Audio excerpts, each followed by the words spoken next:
Un Japonais se réveille dans une pièce blanche brillamment éclairée. Les murs s'étendent à l'infini. Pas de porte, pas de fenêtre, pas de plafond, rien qui pourrait expliquer où il se trouve. Son pyjama aux couleurs vives paraît ridicule sur fond de murs stériles, ce qui ne fait qu'accentuer le sentiment d'absurde. Il commence à explorer la pièce et soudain remarque une étrange protubérance sur l'un des murs. Elle rappelle étrangement un organe génital masculin. Il la touche doucement avec un doigt, surmontant la rotation par curiosité.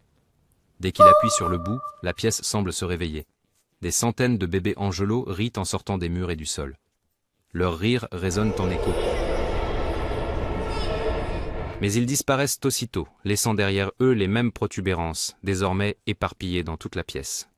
L'homme s'immobilise, stupéfait par ce qui se passe. L'homme crie, appelle à l'aide, mais en réponse, un silence effrayant. En se résignant, il décide d'expérimenter davantage. Il appuie sur une protubérance après l'autre, espérant comprendre ce qui se passe. À chaque nouvelle tentative apparaît un objet aléatoire. Une minuscule brosse à dents, un vase lourd, tout un tas de baguettes. Il remarque rapidement, si l'on appuie sur la même protubérance, l'objet se répète. Ainsi, il accumule une montagne de baguettes. Mais l'amusement se termine lorsqu'un chariot sort du mur et s'écrase avec force sur ses jambes. Il exprime généreusement son mécontentement, mais reçoit aussitôt un autre cadeau, un énorme derrière charnu qui apparaît simplement pour lui péter au visage. Dans l'horreur, mais avec une détermination obstinée, il continue à appuyer sur les renflements et bientôt la pièce se remplit de toutes sortes d'objets étranges. Avec un désespoir qui se transforme en joie, il frappe accidentellement une des bosses avec son épée et se retrouve avec des sushis. Son ventre gronde de faim et il se jette sur la nourriture, mais quelque chose manque, de la sauce soja. Il implore bruyamment les créateurs invisibles de la pièce de lui donner de la sauce, mais en réponse, rien. Alors, pris de panique, il continue à appuyer sur les boutons, ce qui fait qu'il se retrouve enseveli sous bien plus de sushis qu'il ne peut en manger. Abandonnant, il commence à manger les sushis tels quels. À sa surprise, c'est délicieux. Quand il finit le dernier morceau, il appuie à nouveau sur le même bouton et, bien sûr, la sauce soja apparaît. Furieux, il donne un coup de pied à la bouteille, appuie sur une autre protubérance, reçoit des lunettes 3D à l'ancienne. En les mettant, le monde autour change. À travers les lentilles, il voit un bébé ange qui pointe vers l'une des protubérances. L'espoir s'allume en lui. Peut-être a-t-il enfin trouvé la sortie ? L'homme appuie sur le relief indiqué, mais au lieu de la sortie, un compte à rebours est lancé. Du plafond descend un derrière géant, libérant un gaz toxique directement sur lui.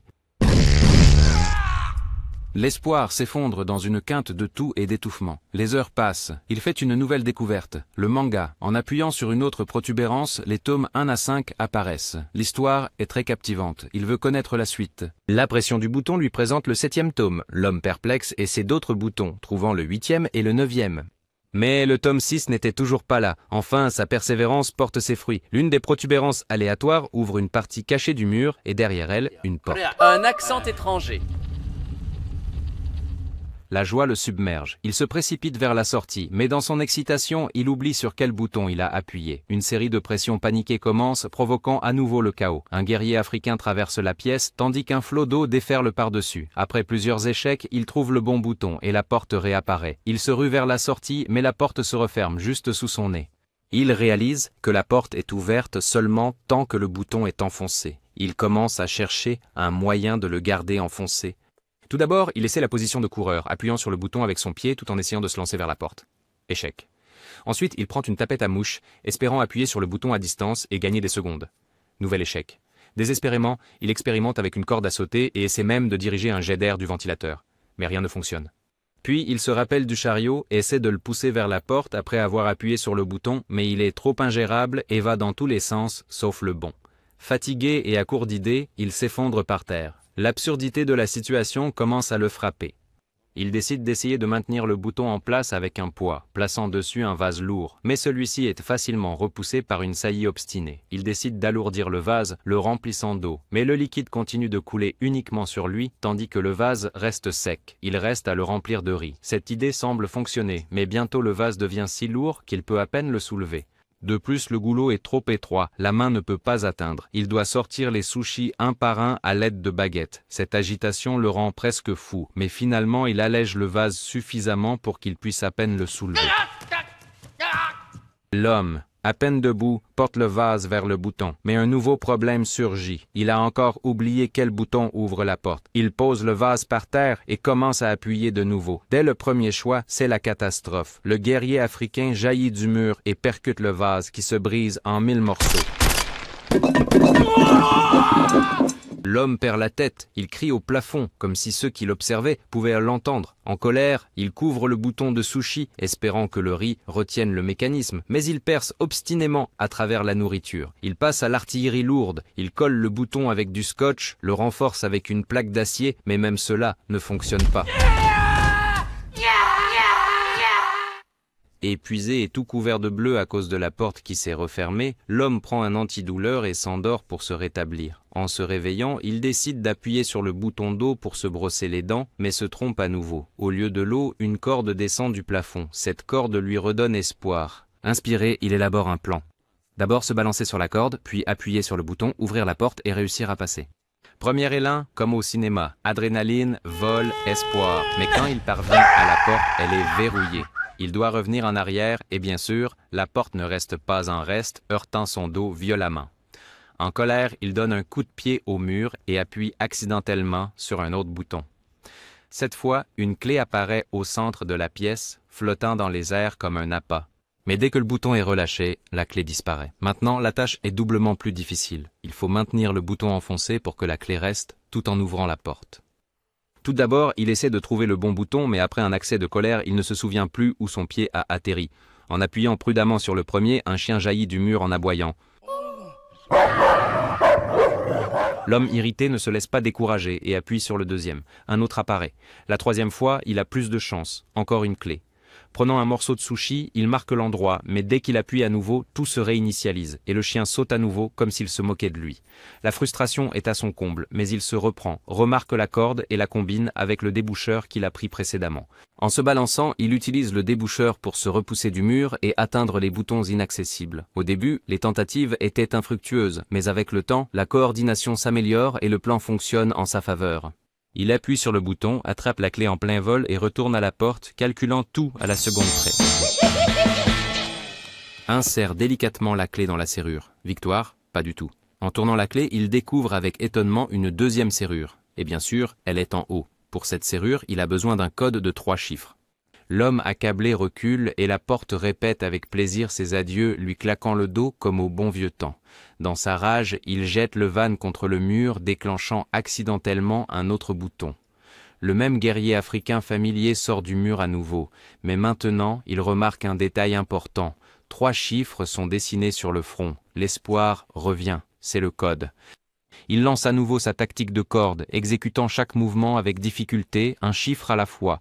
Pour l'étape finale, il est épuisé, en sueur. Mais alors, un déclic. Le verrou est ouvert. Rassemblant tout, l'homme pousse la porte, mais devant lui se trouve un couloir étroit, et derrière lui, le mur commence à bouger. Il se glisse de toutes ses forces dans le passage, en suffoquant et se faufilant dans la pièce suivante. L'homme tombe par terre, perdant ses dernières forces. Et dans sa tête défilaient des fragments de pensée, du chaos, des boutons, des objets étranges, des moments de plaisir. Alors, lorsqu'il était piégé, il avait de l'espace, des jeux, ne serait-ce qu'un peu d'espoir. Maintenant, c'est la solitude totale et la déception. Et seulement la prise de conscience qu'il ne valorisait pas ce qu'il avait. Soudain, une légère brise effleure sa joue. Il se retourne. Dans le mur de gauche, une petite fissure apparaît et une étincelle d'espoir s'allume à l'intérieur. En appuyant sur le panneau, il ouvre un passage secret. Sans hésiter, l'homme plonge à l'intérieur, laissant derrière lui le piège étroit. Le passage le mène dans un couloir surréaliste infini, flottant dans un vide noir. L'air est dense. Le temps semble étiré. Chaque pas l'emporte toujours plus loin dans l'inconnu. Il court encore et encore, mais l'obscurité autour reste inchangée. Lorsqu'il atteint enfin la pièce suivante, ses cheveux ont déjà poussé et son pyjama éclatant s'est estompé jusqu'à des tons moroses. La nouvelle pièce est un vide, mais quelque chose en elle est différent. Au lieu des bébés anges, des anges adultes apparaissent des murs, majestueux et éphémères. Ils disparaissent, laissant derrière eux les mêmes protubérances en forme d'organes masculins. L'homme comprend qu'il est entré dans une nouvelle phase. Pratique.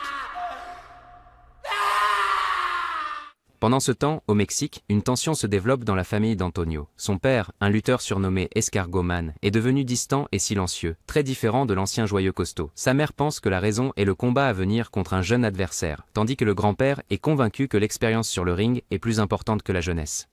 La sœur Karen emmène Escargoman en pick-up et le conduit à l'arène. La préparation se déroule comme un rituel, prière à la Vierge Marie, lent habillage en costume.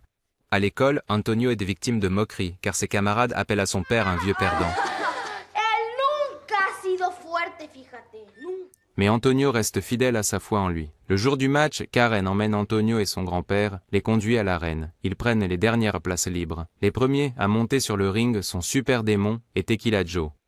Derrière eux, Escargoman et son partenaire Aigle d'Argent se produisent sous le nom provocateur « Embrasse-moi beaucoup ». L'Aigle commence le combat avec des mouvements spectaculaires, mais il perd rapidement l'initiative lorsque les adversaires s'unissent. Ces derniers font signe à Escargoman de manière provocante, mais il observe sans bouger. L'Aigle argenté esquive habilement les attaques, pousse ses adversaires l'un contre l'autre et s'échappe. Ensuite, Escargoman intervient, mais il est rapidement vaincu. L'un des adversaires lève une chaise pour frapper, mais quelque chose d'étrange se produit. Dans une pièce mystérieuse, un homme, distrait, appuie sur l'un des boutons. À ce moment-là, Escargoman étend brusquement son cou et avec un puissant coup de tête, il met KO les deux ennemis. L'homme regarde le bouton avec étonnement et appuie à nouveau. Le chaos commence. Escargoman renverse son propre coéquipier, l'arbitre, Antonio, même la cloche. L'homme, confus, appuie sur d'autres boutons. L'un invoque un chanteur de métal à Los Angeles qui commence à cracher du feu devant un public choqué. Un autre brise un tour de magie en Russie. L'assistante du magicien ne disparaît pas, mais reste à regarder maladroitement. Une autre touche pousse un homme en Chine à aboyer après ses propres chiens. L'homme est irrité. Une quête de sens brûle en lui, mais son regard est attiré par une lumière douce. Il lève les yeux et remarque pour la première fois que cette pièce n'a pas de plafond. Au-dessus de lui, des anges flottent, leurs figures lumineuses se détachent sur l'arrière-plan du vide infini. Il décide de les atteindre et commence à grimper le long du mur, utilisant les boutons comme soutien. L'ascension se transforme en une ode à la paix. Chaque pression déclenche des événements sur Terre. Des fleurs éclatent dans les déserts, des tempêtes éclatent en mer, des éléphants tombent dans la jungle. Plus ils montent, plus les événements deviennent complexes et majestueux. Dans les cuisines, les grille-pains s'allument, les cosmonautes marchent sur la Lune. L'histoire de l'humanité se déroule en temps réel. Avec le monté, il sent de plus en plus de connexion avec la Terre. En atteignant le sommet, il change complètement. Ses cheveux et sa barbe poussent, son regard est plein de sagesse. Il ne s'accroche plus au mur. Maintenant, il plane comme un ange. Avec cette nouvelle connaissance, il cesse d'appuyer sur les boutons au hasard et commence à choisir des moments pour l'humanité avec une intention claire et du soin. Quand le travail est terminé, les murs se dissolvent en plumes douces et un portail lumineux s'ouvre devant lui. Sans hésiter, il entre et se retrouve dans la pièce finale. Sur les murs, les continents de la Terre, et au centre, une énorme protubérance de forme bien connue s'élève. L'homme s'approche. Il comprend qu'il a atteint la phase future. Sa main reste en suspens au-dessus du bouton. L'écran s'éclaircit lentement, dissimulant sa décision finale.